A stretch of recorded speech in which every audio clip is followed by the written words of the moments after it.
بہت اچھی بات ہے کہ آپ اس کو غور سے سن لیں۔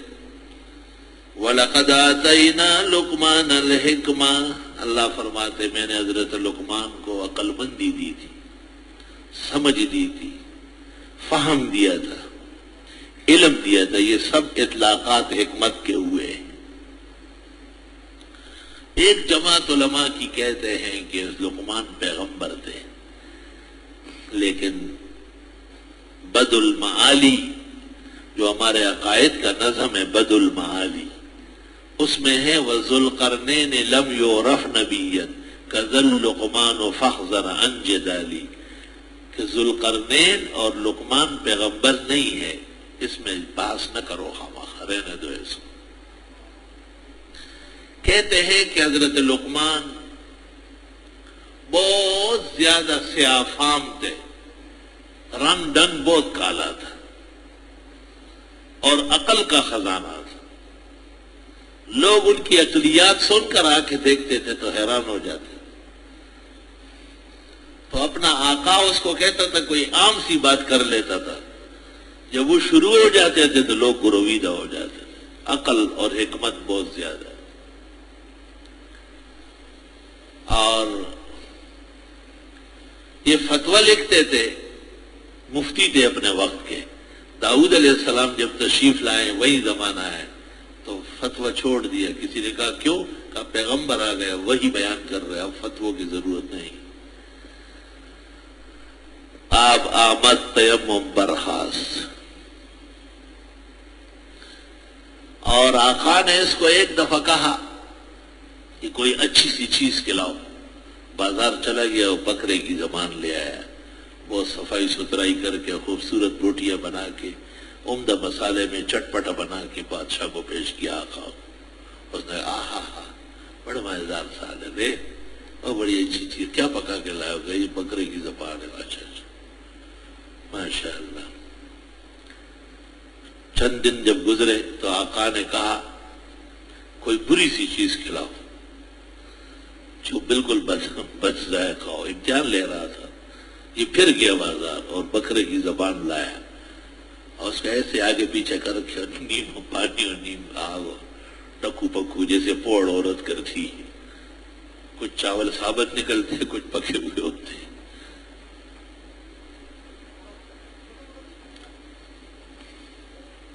آقا نے اس کو کہا یہ تو بالکل کھائے ہی نہیں جا رہا ہے، اور یہ تو بالکل ہی اٹک رہی ہے منہ میں، اب بالکل بد ذائقہ ہے۔ کیا چیز ہے؟ کہا یہ بھی بکرے کی زبان ہے، وہ بھی زبان، یہ بھی زبان۔ جی حضرت، یہ زبان ایسی ہے کہ جب صحیح چلے تو آپ کو سلطنت دلا دے، اور جب ایسی غلط چلے تو آپ کو پانسی گھاٹ میں بھجوا دے۔ خوشحال خان خٹک کہتے ہیں، ہم قلاد ہم بلاد اخپل جبا آخا غد چکوی خوگی خبریں۔ یہ زبان قلعہ بھی ہے، اس کی وجہ سے دنیا آپ کی اطاعت فرما برداری کرے گی، غلامی کرے گی، اور یہ زبان دشمن بھی ہے، آپ کا سر کٹا کے رکھ دے گی۔ ہم قلاد ہم بلاد اخپل جبا آخا غد چکوی خوگی خبریں۔ اللہ فرماتے وَلَقَدْ آتَيْنَا لُقْمَانَ الْحِكْمَةَ، میں نے تو حضرت لقمان کو حکمت و دانائی دی تھی۔ انشکر للہ، کہ اللہ تعالیٰ کا شکر کرے، ہر نعمت پر شکر لازم ہے۔ صحت پر شکر، عمر پر شکر، علم پر شکر، عمل پر شکر، نیک ماحول پر شکر، شکر خدائے کن کے موفق شدی بخیر۔ علماء دین کہتے ہیں سانس کے آنے جانے پر شکر ہے۔ سانس رک جائے تو کیا نا، سانس ہی تو رکتی ہے جس سے آدمی ختم ہوتا ہے۔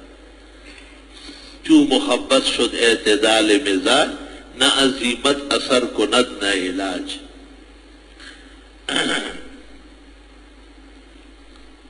ومن یشکر، جو کوئی شکر کرے گا، فإنما یشکر لنفسہ، اپنے لیے شکر کرے گا، اس کو فائدہ پہنچے گا۔ تین فائدے پہنچیں گے۔ حکیم الامت مولانا اشرف علی فرماتے ہیں وہ نعمت قائم رہے گی ایک، وہ نعمت بڑھے گی دو، اس نعمت کے زوال کا خطرہ ٹل جائے گا تین۔ ہر خوشی اور نعمت کا تین خطرے ہیں، شاید کل نہ ہو، فرمایا قائم رہے گی، شاید اتنی ہو، فرمایا بڑھے گی، کہیں ایسا نہ ہو کہ کہیں چھن جائے. فرمایا نہ، زوال نعمت کا خطرہ بھی ٹل جائے گا. لئن شکرتم لازیدنکم ومن کفر، اور جو ناشکری کرے فإن اللہ غنی حمید، بس بے شک اللہ کو کوئی ضرورت نہیں، وہ تو ایسے خوبیوں والے ہیں. حمید لائق تعریف، مستحق کے حمد و ستائش. وصف ترا گر کند ورنہ کند اہل فضل، حاجت مشاتن سروئے دل آرام را. شیخ سعدی کہتے ہیں جو واقعی کامل و قابل ہے ان کی تعریفوں سے کچھ نہیں پڑتا، تعریف ان کی وجہ سے بہتر ہو جاتی ہے، تعریف عزت پا لیتی.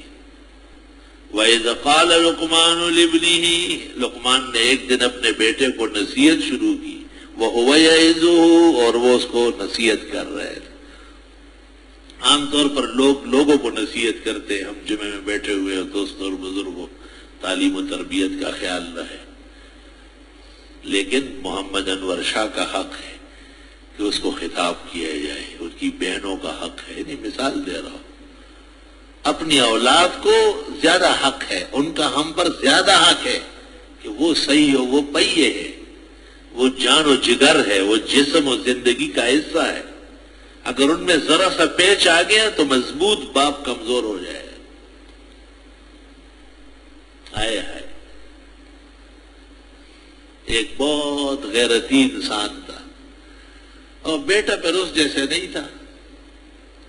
تو اس سے ایک آدمی کو پوچھتا ہے کہ یار وہ فلاں شخص، نام نہیں لیتا ہوں، جہانگیرے کے لوگ جگہ جگہ خفا ہو جائے. فلان کے کاکا سشو اسی سے پوچھ رہے ہیں وہ کب مر چکا ہے. اچھا، ہمیں تو پتہ ہی نہیں، ہم جنازے کا، اس کے جنازے کی بھی ضرورت نہیں تھی. تو میں پیچھے کھڑا تھا، جب وہ گیا میں نے کہا کاکا، انہوں نے تو آپ کا نام لیا. تو رو پڑا. مجھے کہا بیٹے ابھی آپ بچے ہیں، یہ میرے بیٹے نے جو حرکت کی ہے اس کے ہوتے ہوئے میں کہہ سکتا ہوں کہ میں زندہ ہوں. اس نے تو مجھے زمین میں دفنا دیا. آئے آئے کوئی جندے پسما کا کیوں مر ڈالا. اس لیے کہتے ہیں کہ اولاد ہو تو نیک و صالح ہو، اور یہ تعلیم پیغمبروں نے دی ہے. جب بھی بیٹے کی بات ہوئی ہے، رب ہب لی من لدنک ذریۃ طیبہ، خدایا بیٹا دے تو پاک صاف عفیف لائق، نیک خصلت اور نیک سیرت بیٹا عطا فرما. یہی حال بیٹیوں کا ہے. وَهُوَ يَعِظُهُ، لقمان اپنے بیٹے کو نصیحت فرما رہے تھے. اشارہ ہے کہ اولاد صرف لوگوں کو دیکھ کے بننا یہ اتفاقی معاملہ ہے. ان کو بٹھا لیں، بیٹے قرآن تمہیں حفظ ہوا ہے، اب یہ حرز جان بناؤ. شعبان اور رمضان والے حافظ نہیں چاہیے، وہ حافظ چاہیے جن کی سانس سے قرآن میں چل رہی ہو. بیٹے سب سے بڑا مقام مرتبہ اللہ نے ہمیں دیا ہے امامت کا، اس کا خیال رکھنا. بیٹے ہمارا مقام لوگوں کی رہنمائی اور رہبری کا ہے. یہ عزت خدا نے اپنے خاص فضل سے عطا کی. اب تم بہترین علوم حاصل کر کے، عمدہ اعمال کر کے اس کو سربلند کرنا. بیٹے کے اچھے اعمال پر خوش ہونا، انعام و اکرام کرنا یہ ضروری ہے. اور بیٹے کی بشری خطیات، تقصیرات، کوتاہی اور توجہ نہ کرنے پر ماں باپ ناراض رہے. ایک وقت ہوتا ہے کہ بیٹا بڑا خیال رکھتا ہے، اور جب اسی طرح پلے بڑھے تو انشاءاللہ بیوی اور بچوں کا ہوگا، لیکن ماں باپ کے ماتھے کو شکن نہیں آنے دے گا کہ میری ماں خفا ہو رہی، میرا